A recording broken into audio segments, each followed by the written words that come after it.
contribution to it, you know? Mm-hmm.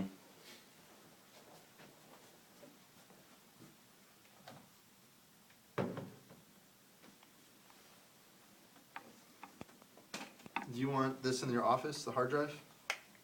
Yeah, sure. Next to the iMac, I guess?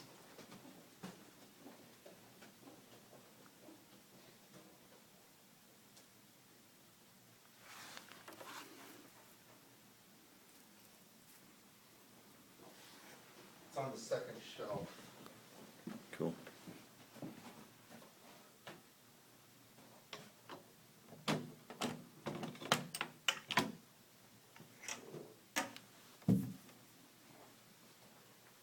Pick a video? Mm-hmm. Very cool.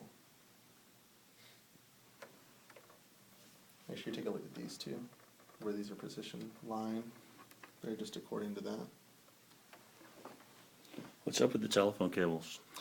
These are the network cables, so that way when you record to the sampler, or so that way you have one stick, this is your network hub. So if you have 4 CDJs plugged into this one hub, they will all read off this one stick.